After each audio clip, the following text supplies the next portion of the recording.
Thank you to both of you for joining us this afternoon to talk about your run for Portland Public Schools Board, the zone number, gosh, 5. Um, I think, first of all, let's start off by having Virginia, if you wouldn't mind telling us a little bit about yourself and why you think voters should vote for you. Sure.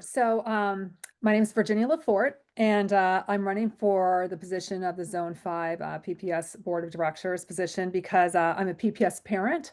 I'm a 20-year resident of both North and Northeast Portland, and I'm a longtime champion for PPS students. I've spent the last 13 years advocating for real systemic and policy change at PPS that has been successful and stuck. And all of my experience has really taught me something that if you want to change the system, you have to be really comfortable challenging it, which I've shown that I am. And you have to be really comfortable sticking around to follow through as well. I really believe that PPS should work for every student. In terms of why I'm running now, I'm alarmed when I open the paper every day or listen to the news every day and I'm hearing that we are missing on the basics like literacy, chronic absenteeism, our buildings are collapsing. I find it alarming, and I feel like we need real, practical, strategic board members who are laser focused on addressing those issues. Great, thank you. And Jorge, if you can introduce yourself and tell us a little bit about why people should vote for you. Yeah, of course. Thank you both. Thank you all for being here. Yeah, Julia and Laura, we we didn't say thank you for being here, but yeah. So my name is Jorge Sanchez Bautista. I'm running for the PPS Zone 5 position for the Portland School Board, and I'm currently a student. I am a senior at McDaniel High School, formerly known as James Madison. But I'm also a son of Mexican immigrants, a Native American queer individual, and a community organizer. So I have been involved in the social advocacy since 2017. It's been my life's work with environmentalism, gun violence prevention, housing, education, and so much more. I've done a lot of legislative work and state legislative work at a state and federal level and here at a local in Portland policies to improve the lives of Oregonians, especially students. I serve right now on the State Board of Education. I sit on 3 advisory bodies at the city appointed by former Mayor Ted Wheeler and also served as a board member of 3 nonprofits focusing on a lot of work. I see a lot of issues after being in PPS for the past 12 years. Really seeing how the issues have really stayed the same and have grown and have affected students and parents and educators more. I'm really trying to run to bring, real solutions to those issues from experience that I've seen through, equitable and inclusive schools, strengthening community engagement, accountability and financial oversight, and academic, achievement. The person that's going to really know a lot about what students and educators are facing is going to be the student. And, that's what I'm hoping to bring. Great, thank you. And Jorge, let me just follow up a little bit because you mentioned that you're on the State Board of Education, and I saw that on, I think in the voter pamphlet as well. But if I understand correctly, it's a advisory position, right? Yes, Okay, advisory position. So I serve as a student advisor to the State Board of Ed. So I really, same thing really as what every single other state board member does, evaluates policies that come forward, can ask questions, work with not the superintendent, the deputy director of ODE. And really, I help advise, bring the student voice of over 530,000 students around Oregon. okay. I think most people would kind of think of the State Board of Education as being its own, being the 9 people who, are appointed by the governor and confirmed by the Senate or the ex officio members. So I guess just want Yeah. to clarify that for me. Um, let's start off by if each of you and Jorge, if you can go first on this question, we'll just kind of alternate. What are your top priorities for, if you're elected? Yeah, so like I touched on a little bit, my priorities go into I have 4 priorities. So really one is having equitable and inclusive schools, making sure students don't have barriers.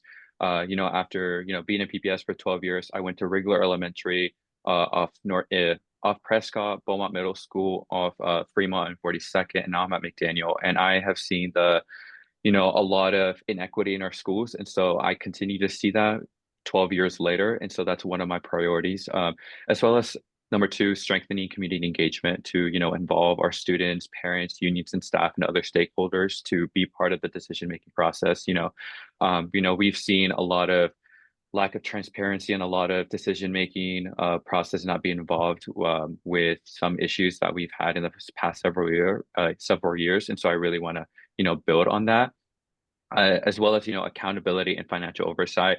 So, ensuring our dollars go into our classrooms first, focusing on what community sees as our needs and wants. And then number four, our academic achievement. That really goes into student performance, really goes in a broader picture. It goes to attendance rates, test and literacy scores, and really the engagement with our curriculum and ensuring that students, are actually thriving and we're giving them the resources that they need to thrive. Okay. And are there any specific kind of levers that you would pull, for instance, on, addressing inequities or on improving academic achievement? Yeah, so what I have done at a state level is with, our equitable or inequities, I have been trying to see through data and research, seeing how, comparing, Northeast, Southeast, and Southwest Portland, looking at what are the similarities that we're seeing there, looking at the trends, not just like at a Portland level, but looking at an outside, seeing that like, okay, looking at just at PPS, what are trends or things that we are seeing also in like the east side of the Eastern Oregon and other parts of throughout the state. Really my job is to make sure that at a state level that all the schools are being equitable as possible. Even when we look at throughout the state, there's different each part of Oregon is different regarding funding, students, and the environment. So looking at really the data and the research about that. And really with our early literacy and test scores like you mentioned, I have done work really implementing over $100 million back to schools regarding early literacy, tribal literacy, and so much more through my connections, at the legislature, but also through the state board. Okay. I would like to ask a little bit more about that, but Virginia, I'd like to hear from you in terms of what your priorities are and like the specific things you would do to implement them. Sure. So my priorities, I'd like to start with, with early literacy. It's foundational to the success of our students. We know that students who can't read at grade level by fourth grade are 4 times more likely to not graduate from high school, and we are at the bottom of the pack nationally. That is a 5-alarm fire in my book. So right now, I think it's critical to protect anything in our budgets that is tackling and related to the summer acceleration programs, high impact tutoring, teacher supports. One thing I learned, not that I learned, but I really was enlightening to me recently, and it changed the way I sort of thought about it. I went to this great event called the Right to Read, and about science-based reading. And science-based reading is rooted in data. It's phonetic. It's teaching our children to learn basically phonetically how to read. That's how I learned. And it occurred to me when I was watching it that teachers that are younger than me, that's not how they learned. And it really shed a simple light on how our teachers definitely need the support and training in order to teach this, this practice to our students, which we know is proven to be successful. So protecting anything related to that is important to me. And as I look at the city and, school system collectively, because I be a believer, as go our schools, so goes our city. I'm looking for ways for us to collaborate since we're both struggling with budget issues. And one of the ideas I have, I'm calling it a joint committee for summer student success, where we bring together our summer goals at PPS related to summer acceleration and high impact tutoring for our students, and the need for the fun things that we do in summer and the childcare solutions we look for as parents around sports, arts, um, you know, um, anything like that, the summer camps for our students. How can we, combine those into full day programs by working collaboratively and provide a solution that is fun for our kids? We want learning to be fun and solves a real problem for our families that are most in need of these services. So I would love to see us coming together in that way. And I think sometimes those ideas just, they need a champion at the district level, and I would be that kind of champion. In addition, the early literacy, situation really goes hand in hand with chronic absenteeism, which is a significant problem for our district. I find it shocking that mid 30s, 40 percentile, depending on which data you're looking at, let's just settle around 35% because that's conservative of our students are chronically absent. They're missing more than 10% of their school days. That's alarming. And we need to figure out why these students are missing. And I've been asking, I've called, relationships that I have at the district level. I've talked to wraparound services providers during this campaign, and the answers are scattered. I feel like, everyone kind of has an idea, but no one knows for sure. So I feel like I was thinking of them as like frontline workers, like somebody that's dedicated at every school to following up with these families and with these parents to find out where their children are, how we can help serve them better to make sure their children are coming to school. And we circle right back to literacy there. If kids can't read, they can't learn. If you can't learn, that's a real, disincentivizer to come to school. Kids that feel self-conscious, disconnected. It's just really devastating and sad. So those things need to be solved and addressed hand in hand in my book. And then lastly, if you're familiar with any of the work I've done over the last, 13 years, I have had a heavy dose of facilities upgrades in my background. I was responsible for shaking the district hard and getting them to address, stabilization and abatement of lead-based paint. In the district, we had a school that was, essentially declared a hazmat area because of the contamination. But I took that experience and built relationships that allowed me an invitation to sit on the 2017 Bond Stakeholder Advisory Group and lead the implementation of $150 million towards environmental health and safety improvements, which I'm really proud of. I was singularly responsible from an advocacy standpoint for collaborating with PPS in 2018 to create the Environmental Technical Advisory Committee for the Harriet Tubman Middle School. I was very concerned that the school was going to be reopened as a middle school without addressing the toxic air. If you are familiar with the site, there's a freeway literally cutting through what was originally the playground. And it couldn't be any closer unless it was sitting on the freeway. And I was alarmed that PPS was going to reopen it. And with the formation of this committee, we secured PSU to conduct the air quality studies, which are regularly quoted in just about anything related to air quality issues in Portland, and it resulted in a $10 million air filtration system on top of the school. So we know those kids are learning, and teachers are learning and teaching in a safe environment. So I'm really proud of that. And right now, I'm a co-founder of the Grant Bowl Community Coalition, where we're working very hard for the installation of field lighting so that our student athletes and pep band members stop traveling for home games, because we already know that once we started tallying up those numbers, that they are a significant contributor to our chronic absenteeism rates as well. When we look at students around schools, it doesn't matter if you're sick or traveling for sports or whatever reason you're not at school, it all counts towards chronic absenteeism. I think that's important to note. It's not just sick days, it's all the days. So modernization is very important to me. I feel like, we need this bond to pass, and we need to be, and I'm sure we'll talk more about it, real critical of those the spending. Okay. We are going to get to the bond, but I do want to ask, and Virginia, if you can go first on this question, what do you think is missing? Like, what are the obstacles to doing better, achieving better academic outcomes for students? Gosh, that's a really hard question to answer from the outside versus the inside, which is one of the reasons, I want to be on the board, is to have access to, all of the information.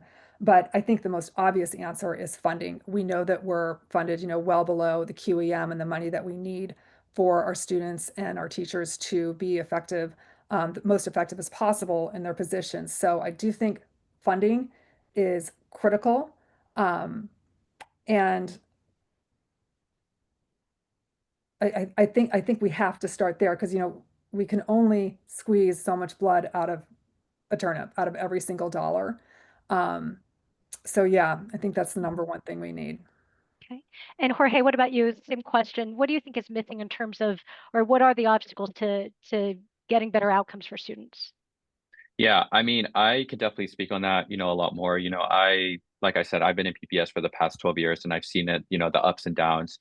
I have been one of those students that has struggled with literacy, with test scores. English is my third language, so I know exactly, and not just from my own experience, but through other students that I've seen. I think really to what Virginia said, funding is really one of those big things that I have seen. It's not just in PPS with a $40 million deficit right now, but I've seen that, other school districts throughout the country and throughout the state are also facing a similar, facing similar issue with a funding deficit, but also with, all these things are also following with lack of engagement and, the low reading scores, literacy, math, science, etc. So, I think really funding is really going to be one of those big things, and it's what I've been trying to work on, what I have worked on, not at the state level as a representative, um, for students, putting money, grants for early literacy, summer learning, et cetera, things that have shown to be really effective, but also, working right now in the state legislature, working on several bills to expand early literacy, summer learning, school meals for all, really that off and away policy at a statewide level, but also with chronic absenteeism through Representative Walwin. So, a lot of bills that really focus on student outcomes based on what I've seen have been important and through educators. Other than that funding, I think those teacher resources that have been really lacking and has only gone worse in the past decade. And, and I've talked about that to teachers and educators, and it's why I got endorsed by the teachers union, because they saw me as, that person who really knows and understands what teachers are going through and how to bring solutions to that. But I think also with the engagement, ever since COVID and prior to COVID, we've had a lot of lack of engagement to what students want to see, how they feel. A lot have been, just draining, don't see the curriculum or school as engaging as it used to a couple of years ago, and has only gone worse. And, we continue to see that just, climbing and climbing. And with with our with our scores going down, with, our attendance rates also going down, just seeing that lack of engagement. And so, I think really all those things really fit into one thing. It's really that funding, which goes into those resources to get, the getting the resources for our educators and classified staff, and also to our students and families, to have food at the table.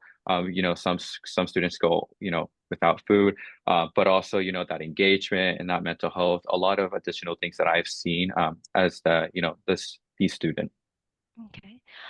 Certainly, funding has been a perennial issue that many have brought up. And to be fair, there has been a significant investment over the past few years, new sources of revenue that didn't exist before. That said, the district is facing a $40 million deficit for this year, or for the coming year.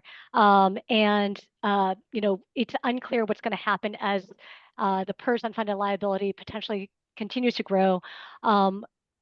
Knowing that, and Jorge, if you can go first on this question, what would guide your decisions on the budget, and what would be the things that you would cut? Yeah. So, with my experience, it has differed a lot. I've been in the schools seeing just, cuts and cuts every single year with educators, administrators, and programs that have hurt students. And, it's been a big motivation for me to, running to represent our schools to ensure that, we are prioritizing classrooms. That's my personal thing, prioritizing our classrooms first, as those are the ones that are really going to be seeing those impacts, those firsthand impacts, than in the central office. I think really what I want to focus on, and really guide my decision, not just through my own values, but also with the community. So, looking at what our students, our community partners, our parents and families and staff see that are our needs and our wants. So looking at like at a top level, okay, this is the most important thing to me, and all the way to the bottom, this is the least important thing to me that I am somewhat okay getting cut if need be. I think really focusing on that, strengthening community engagement, transparency to guide and be, surrounding based on what parents, students, and those groups really see are a really need into it. And if it's something that has to get cut, that obviously we don't want getting cut, because students have seen things just getting cut more and more every year. I really want to work with our community partners to see what are ways, but also with the state in the county and the city to see, okay, what are ways that we can, assist each other and ensure that we're, supporting each other when it comes to these issues. Like if it's right now, we're seeing an issue with Cleveland right now with, them wanting to modernize their schools, but also an issue with their turf, their, facility being a couple blocks away and trying to work with the city and the district to lease the trying to remember the park. I believe it's the Power park right next to Powell Park. Yeah, trying to lease Powell Park to better serve our students. That right there, I see as a priority for Cleveland families and just, that broader Southeast community. And so, through my experience with, type of support from a majority of city councilors and, having a connection with Portland Parks Recreation as my current occupation there as a recreation associate, I think that right there would be a priority that I would, want to focus on. And that's just, an example, to a family to the families of Cleveland. But, to McDaniel, I know safety is an issue with, 82nd being a big thing with construction, with a lot of issues that I won't name on here, that families see that are a priority.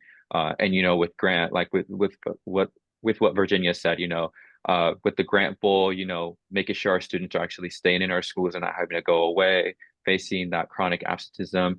I think really being community oriented and going from there, looking at the bigger picture, what are solutions that I personally have that I can, help and assist to make sure, we're giving students the resources that they need and that they can thrive. Okay. And there isn't anything that just, that would be sort of like one of the things that you would look for as a cut. Yeah, so you know, I think really looking at those, expenditure contracts would definitely be a one. Every single board meeting, we always see expenditure contracts as an item on the agenda and, really analyzing and looking at it. Okay, is this really a need or a want? Like, can we go without this or can we find a better or cheaper price somewhere else? Or is there someone that we have worked with in the past that can help, you know, ease this cost down?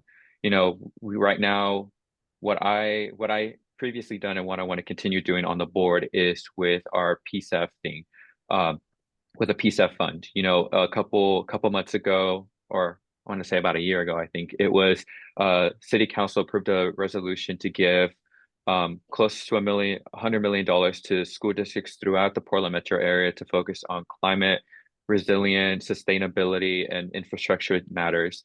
And students in PPS have been really thriving and really supportive of that thing, having to do projects that have been student-led and focusing on infrastructure to make our schools greener and safer and renewable.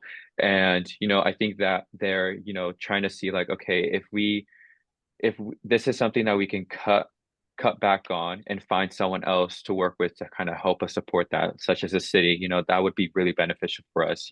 Having to put, I believe PPS got almost half of that amount. Like, okay, where can we put half of that money into something else that the community seeing that the city is going to be helping us cover this amount? Really looking at that big picture, like, okay, seeing those issues like that. Okay, thank you. Virginia, same question for you. Looking at the budget, what would guide your approach and what kinds of things would you cut? A tough question. I can tell you that my priorities, things I would protect for certain are, anything related to our early literacy supports, our summer acceleration, our high impact tutoring, touching those areas, that's a non-starter for me. We need all the support we can possibly have in those areas. I went to the board meeting last night and where the superintendent, presented the budget, and she cut, I think it was 87 positions in the central office. I think that's a really great start. And I think the point is to, keep these cuts as far away from the classroom as possible, which would definitely guide my decision-making process. I do think the most obvious place to look is external contracts. I believe it was about 8 years ago that the board did an audit of these contracts. It may be time to do that again. I think I would love to see if there's still a multi-bid process going on for everything we're doing. I know that in the past, 3 bids were required for any project. There were citizen, I don't know if they were called advisors, but I was I've been called in the past to be a third party to look at the contracts they're reviewing for something as simple as, a plumber that's doing work on a school, going through all the bids and seeing how they look. Is that process still in place? I have been wondering about that from this side of the desk, and looking at the bond as well. Like, what does our competitive bid process look like right now? There is a way, they have workarounds where they can not do that if they don't want to, where it can be waived. I'd hate to see that happen. I'm not saying that I know it's happening at all, but I mean, strategically, that would be the first place I would start. Um, so one question I have is about declining enrollment. PPS is looking at a significant decline in its enrollment, already has been.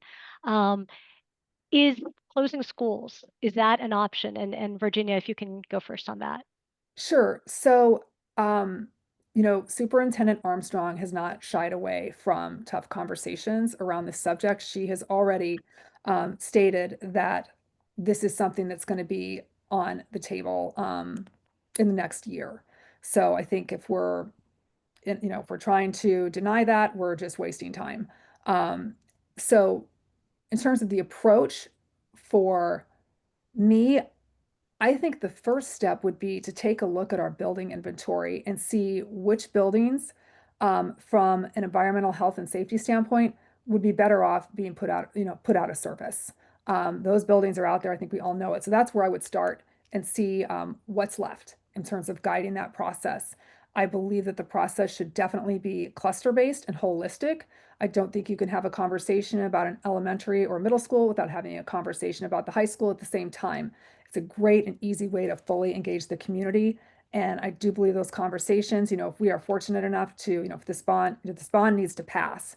And if it does, incorporating the distribution of the bond funds into this conversation is really important, because if we are shrewd with our bond spending on the high schools, and I'm not talking about less, I'm talking about, competitive bids, every dollar working five times is hard. Can we, as the district has said, there's an opportunity to have, several $100 million left for elementaries and middle schools. So if we're having a conversation about streamlining our schools, can we incorporate some of the modernization of our elementary and middle schools into that conversation so that they better serve our students? And I really believe those conversations need to be had sorry, I'm talking so fast. Need to be had concurrently for the community. Okay, thank you. Jorge, same question for you. Do you, with enrollment declining, do you think that closing schools should be on the table? Yeah, I think it's been, a question that has been out and about, to folks about, what to do. And with our declining enrollment, with inflation and all these things, I think what I would want to do is really looking at if it is a, needed thing, and looking at what does the community think about that too, like gather our community input and see what actions the district and school board can do on that. The last thing that anyone wants to do is close down a school and have to deal with sending students all around Portland and having to find ways, because some families can't afford having to move their kid from one school to another, can't drive them or pick them up back and back. I really want to focus on that community input and see, like, okay, if we do close the school, what is the plan? I think I want us to be really structured and organized on like the decision making process, on like how many schools do we actually want to close, and if we do, how do we ensure that this is as transparent as possible, as open and possible to all these students and families who are going to have to deal with this solution, because we may be the ones making the decision, but the students are the ones that are going to be dealing with and being affected by it. And I think with our declining enrollment and such, I think I would really want to see the analysis to the trends and see what our district can do to improve on these issues, but also looking at it at a statewide level. So, school districts throughout the country and throughout the state are also dealing with the same thing. Inflation is happening. Other school districts are also having declining enrollment. So, I think I want us to do this as a unity and as a united thing, working with other school districts throughout the country, like we are doing right now with the special education cap and the QEN. Those are things that we're working on right now that I think that we can do when it comes to enrollment and literacy scores. But also, like I said, unity, collaboration, and actually working with our community to see what do we want to see, how do we want to do it, and make sure that it is as an easy process and something that's serving all our students. Thank you. So the bond has come up a couple times in our conversation today, and I guess I'm wondering, Jorge, if you can go first. What are your thoughts on the bond? Do you support it, and what would you tell voters who are concerned about the price tag, particularly for the 3 high schools involved? Yeah, so I am supportive. I'm supportive of the bond. I have been supportive ever since I started learning about it when the discussion started coming out. It helps modernize 3 of our remaining high schools, Jefferson, Ida B. Wells, and Cleveland, that have been waiting. Those families have been waiting for a long time. And, I'm privileged to go to a modernized high school right now at McDaniel. And, it has been an amazing experience. And, I think I feel bad when I talk to my friends at these schools and they tell me, hey, we are dealing with leaking pipes, we're dealing with issues with these ceilings and, all these other issues that I'm like, wow, okay, I'm not dealing with this. I did when I was in elementary and middle school, but now that I go here, I don't see this as much. So, I'm supportive of that. And also, it also repairs and helps some of our elementary and middle schools. So, we have funds allocated just for that. And then whatever is left with our high schools, it goes towards that fund as well. And, I really like that we are setting aside funds. I definitely would have liked for it to be a larger amount as we have more elementary and middle schools dealing with higher pressing issues in our high schools, some would say. And, that's really my stance on the bond, I would say. And I think with, the costs are so high, we are seeing a lot more technology needs and usage. We're in a very modernized civilization right now with technology being everywhere, with students having laptops, phones everywhere, and having to, also technologize our schools and infrastructure as well. But also with the student centers in our buildings. So, some of our high schools right now are wanting to have a teen centers, student health centers, and a lot of other programs that are really beneficial to local families and to the students that are in those schools. But also with, the safety needs behind it and the rising cost of supplies, the union labor, and really a lot of bigger picture things that we're seeing that is just adding up the cost to it. And, $1.3 billion is a lot of money for a school district, in Portland, and it is a lot of money to a lot of parents and students, because it's $1 billion, not $1 million.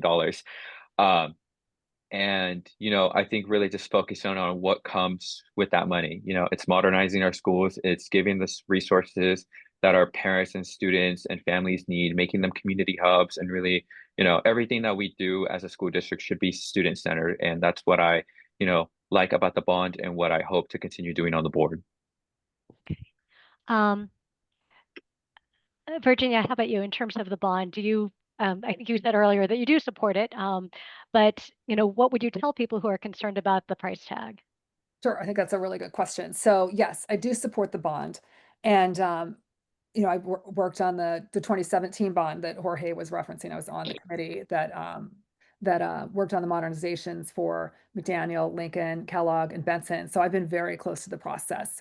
And what I would tell people who are concerned is that we need to be very shrewd about, we need a board that will be very shrewd about how that money is spent. I think it's really important to get everything we can out of every dollar, because we have, over $1 billion in just deferred maintenance. There's so much more that this bond isn't even touching, which, concerns me a great deal. And I think that we need to focus on, I was reading an article this morning about, the latest numbers that came back on the high schools. I don't think we necessarily have to cut what we're offering in the high schools. I think we just need to bring the prices down. Like the LEED certification stuff, it's still in there. We know that's more expensive. It hasn't been removed. we have, the student, health centers, which, I would love to have, but they've been cut from other schools, in order to stay on budget. Is that something, that we have to have, or can it be served, can our students be served in that way from, community partners?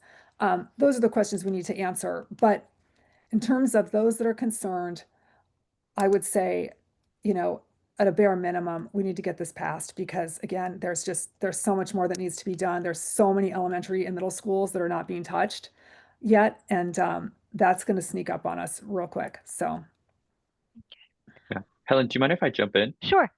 Yeah, I was just gonna say, I think looking like bringing that lived student experience again, like looking at it to, being really student centered. And, I think with that accountability part that we have seen with with the lack of transparency and student engagement, I think we really need to ensure that if this bond passes, which, I'm praying it does, me, unions, students and parents are really praying and really wanting this bond to pass to really support our students, to really have that accountability part in the future. I am a futurist. I really look at things at a futuristic level, seeing how it'll be in a couple of months, 5 years, 10 years, you know, ensuring that we have accountability behind that, once, and like it states on the bond, if the bond passes, there will be an independent advisory group that ensures that there's accountability around it, that advises the school board and the community about it. I really want to make sure that if the bond passes, that we start that process immediately, but also, you know, look at ways that they could build off on that matter and improve to make sure that they are doing, the best community engagement as possible, communicating with their families and students about everything that's going on so they're not in the dark about it, really being as transparent as possible.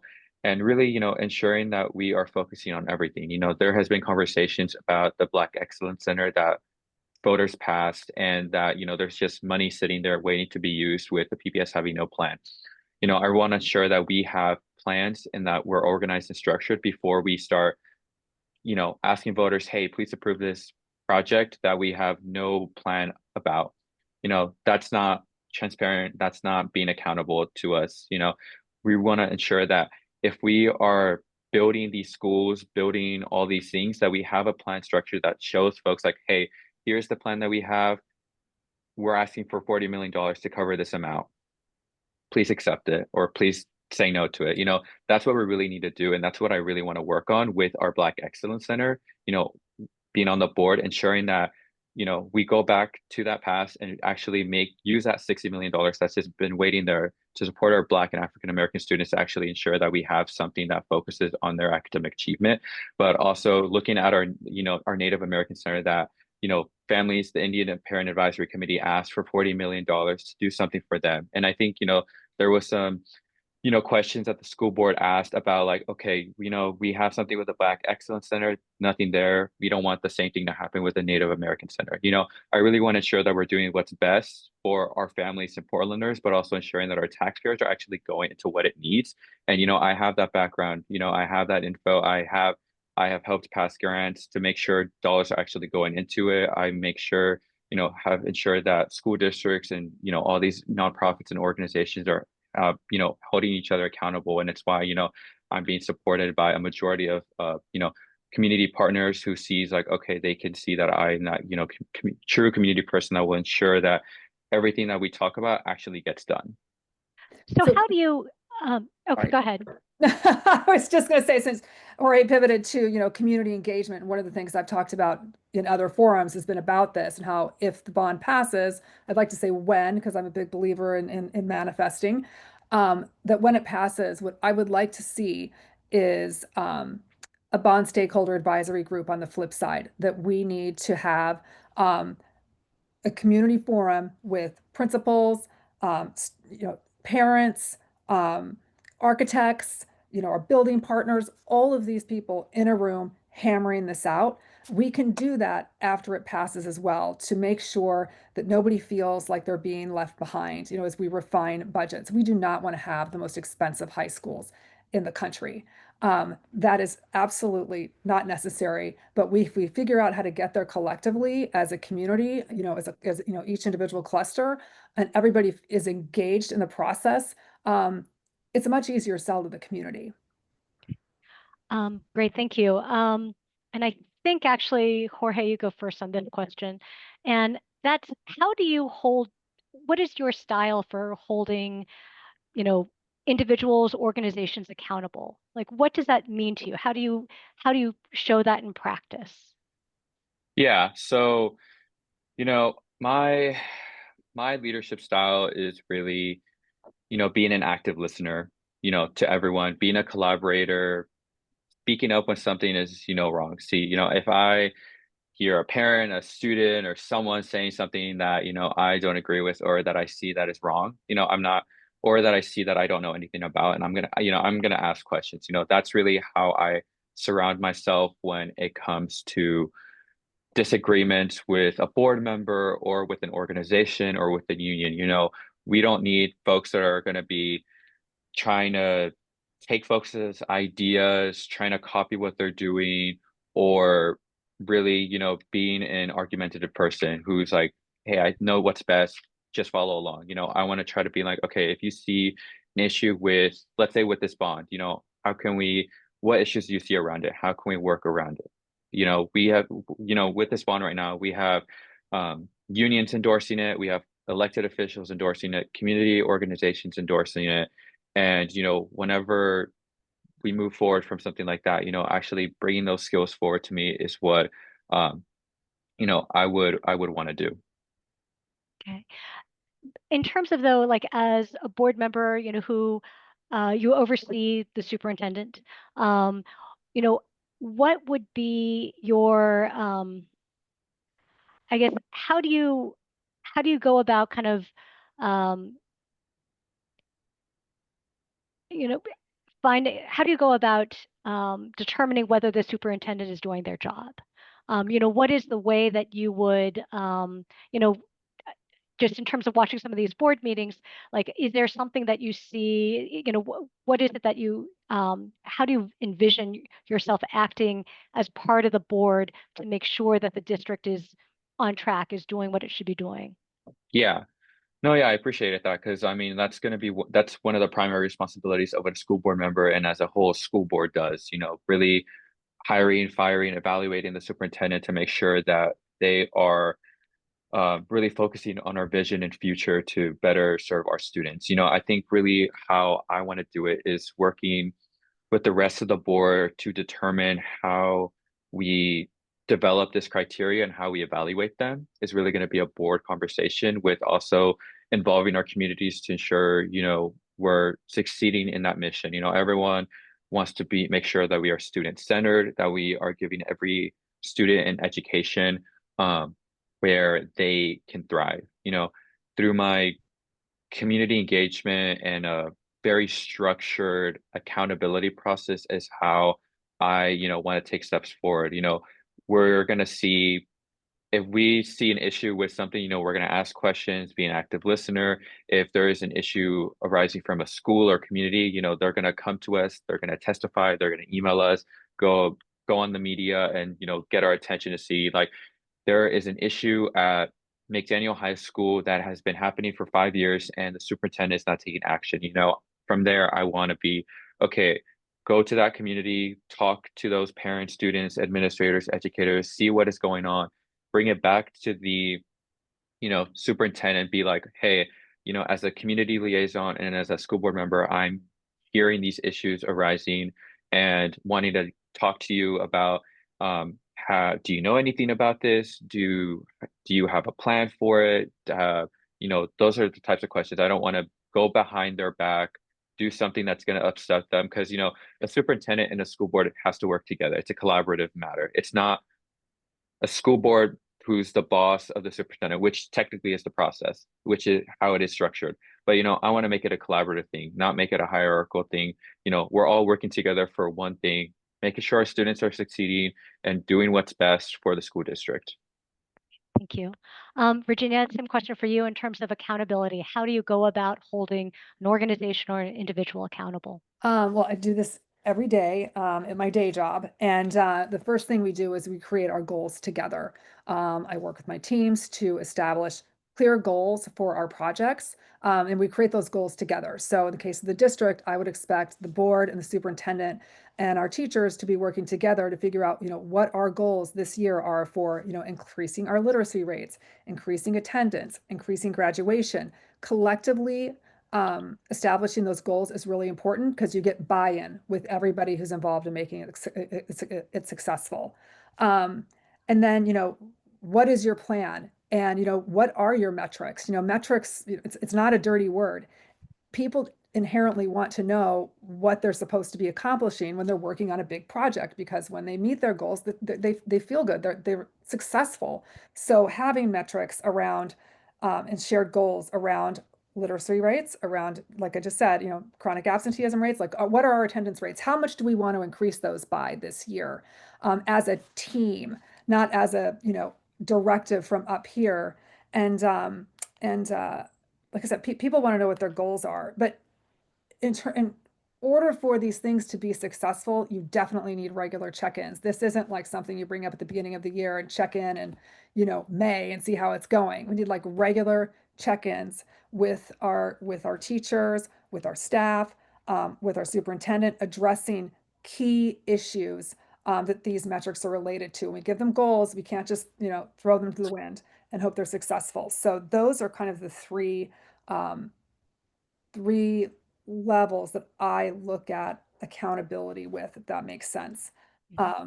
So yeah. Great. Okay, thank you. So Virginia, if you can go first on this, what would you have done differently had you been on the board during the strike? Either to head it off, to end it more quickly? What would you have done, if anything, differently? That's a tough question to answer from the outside instead of, being on the other side of the desk. But as a parent who watched, her student, deal with this every day, I feel like the question I asked myself was, what's happening with PPS's mediation team? I think that I was wondering if our mediation team needed more support, different support. Was the breakdown on the PPS side? I know that, PAT was very clear in their ask. And usually, you see, I believe in, interest-based bargaining, where we look at what the problem is, and then both entities come together to find the solution. Not here's our list of demands, meet them or don't meet them. So strategically, that's always where I'm at pretty much in everything I do. So yeah, the question I was asking is like, what's going on with the mediation team at PPS?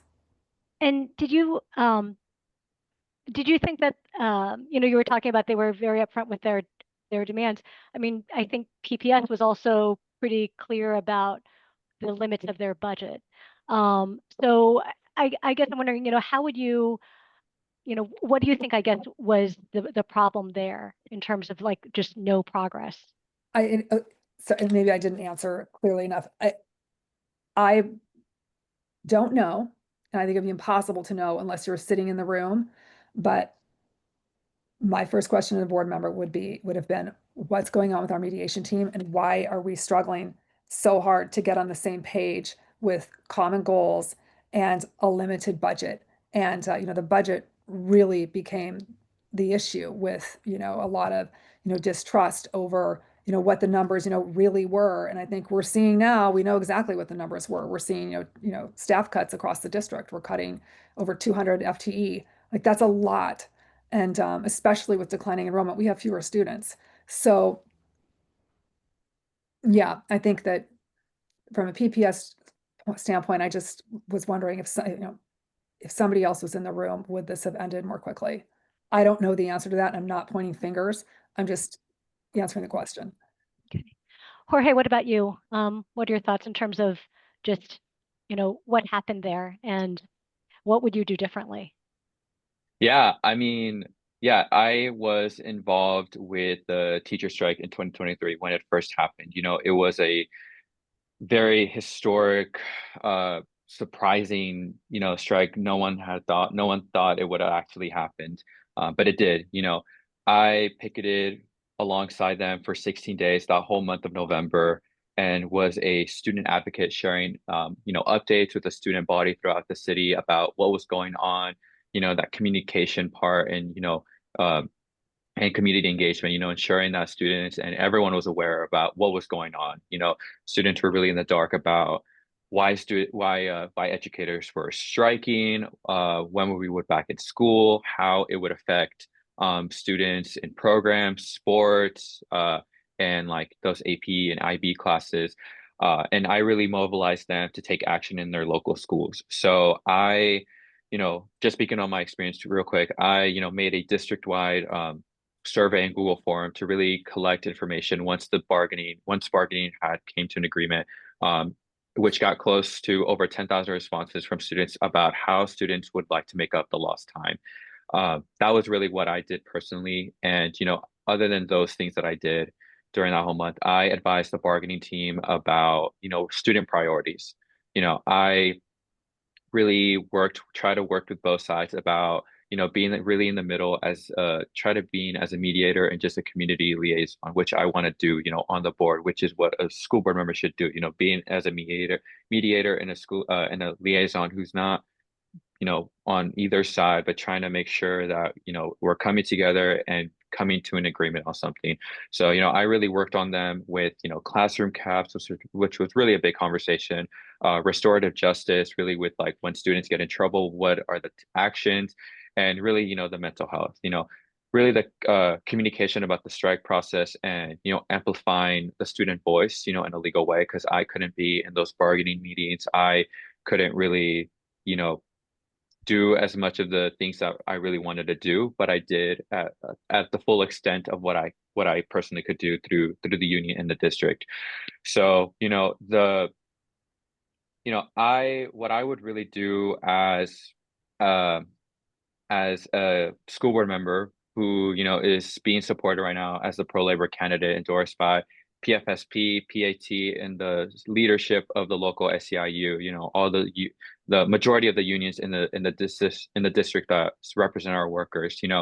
I really want to be that collaborator between both sides and, serving in the middle.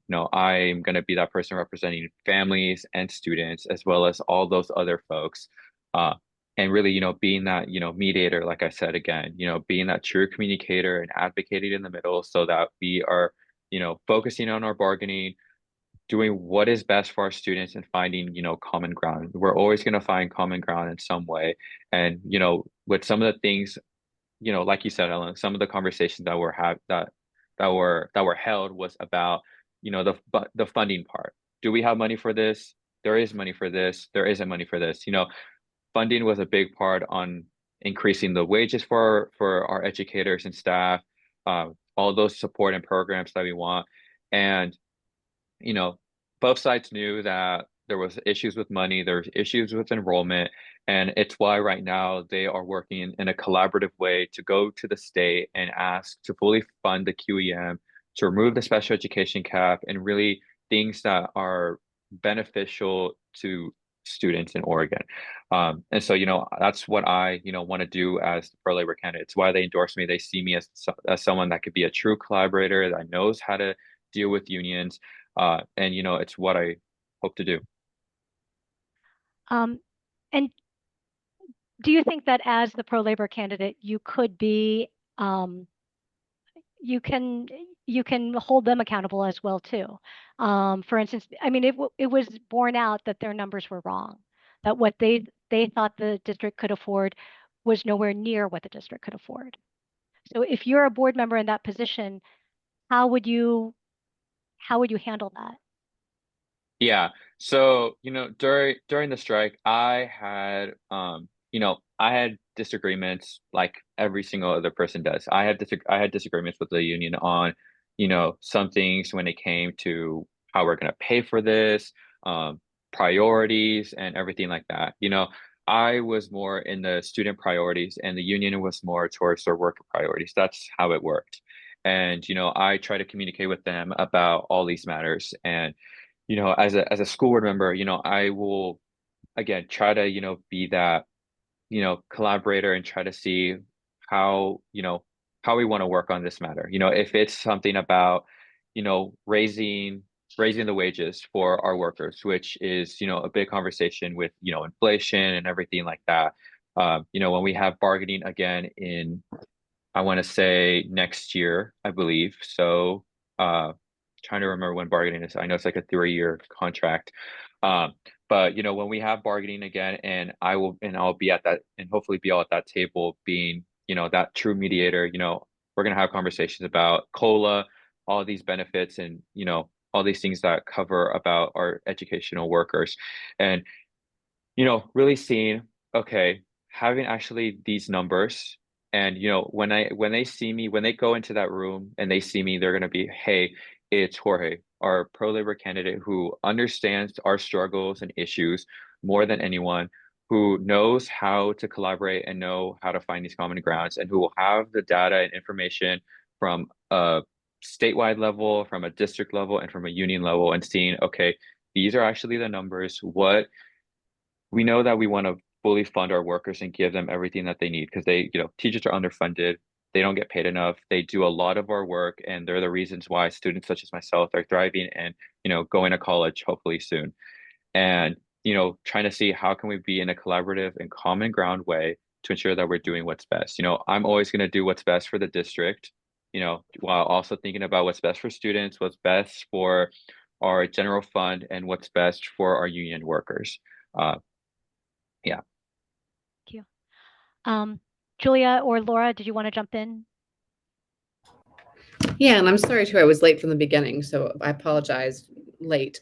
But I have a lightning round question, so one word, please. Virginia, I'll start with you. If you were elected, what is the #1 constituency that you would consider that you are serving? Students. And Jorge? Students.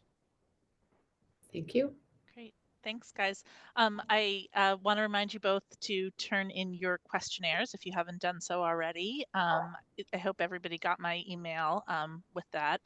Jorge, I'm just curious, since you and I haven't talked about this, what are your plans for next year? Are you going to be in school in Portland? Yeah, it's awesome that you asked me that, because I've been asked that by a lot of people. So I plan to stay here in Portland. Portland has been my home. I'm a native Portlander. I love it here. And yeah, intend to stay here. I plan to go to Portland State University. So I already got in. I have to just click that confirm, I am gonna go here button, which I have, about have until May 1st to do. So yeah, I plan to stay here, live here, work here, and go to school here. Cool. And for both of you, I'm just interested to know, is there a current board member that you feel like you are really likely to be aligned with should you be elected? Jorge, if you want to go first on that. Yeah, so, I think, I appreciate all the board members that have done amazing work for our schools.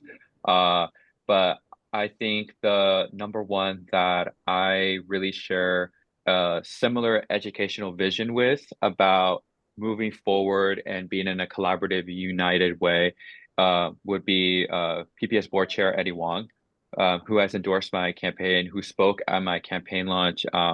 You know, he sees that we need to move forward and work with our unions, our parents, our students in a collaborative way to do what is best for our students. And I've admired the work that he has done as the PPS chair for the past year, and who got approved, I want to say some time ago, for the upcoming school year with Director DePass, Vice Chair DePass. I think we both share, like I said, common vision, and I'm honored to have his support. Great. And how about you, Virginia? It would be impossible for me to name one board member. I'm a very collaborative person. I really, I was talking to, the superintendent recently, asking her what she thought, what would help her the most from a board perspective. And it was really a unified board, so that she could accomplish the work that we need for our students. So collaboration is really important to me.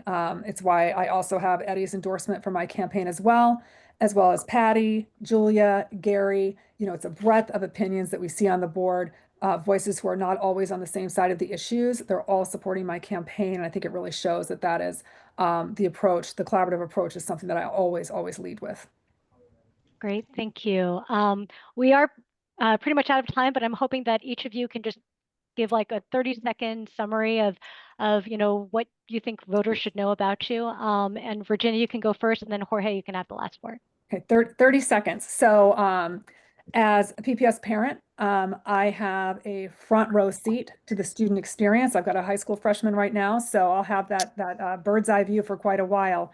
And I also sit on the site council for PPS's largest high school, where we tackle, you know, school climate issues regularly. So that combined with my depth of experience around facilities issues with PPS, policy changes within PPS.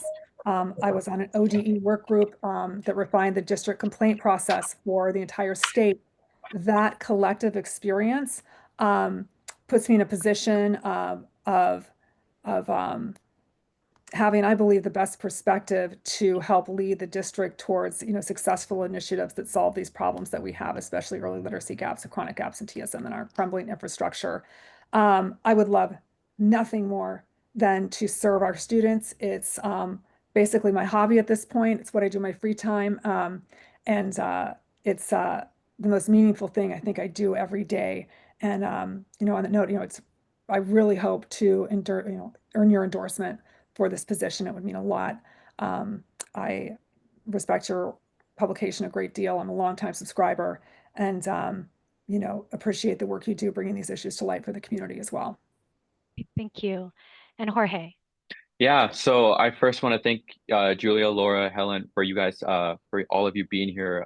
I know, like, especially on a midweek, but you know, I am breaking barriers as the youngest candidate in the race with the most unique background, being the student advocate who knows exactly what the challenges and issues are occurring in our schools. You know, in a Monday through Friday, 8:30 to 3:30 range for 170 days a year. You know, I have been in a crumbling school that has dealt a lot of issues. I've been in a modernized school. I have been in the process of decision making, you know, passage of legislative laws at a state and at a local level. Who, you know, does work regarding a lot of social justice issues. And you know, I have been that community social advocacy organizer who, you know, is not just endorsed by the teachers union, but you know, 5 other unions, many social justice organizations, some who are community partners like Latino Network, Next Up, or Apano, as well as a lot of local and state officials, you know, a majority of city council and a lot of state state lawmakers who see me as the person who is, you know, in a very collaborative way, who will work with anyone to ensure that we are putting our students first. Great. Thank you both. Really appreciate the time and the discussion. I will be in touch if we have any other follow-up questions, but thanks so much. Thank you Yeah, so thank much you for your all. time. I really appreciate it.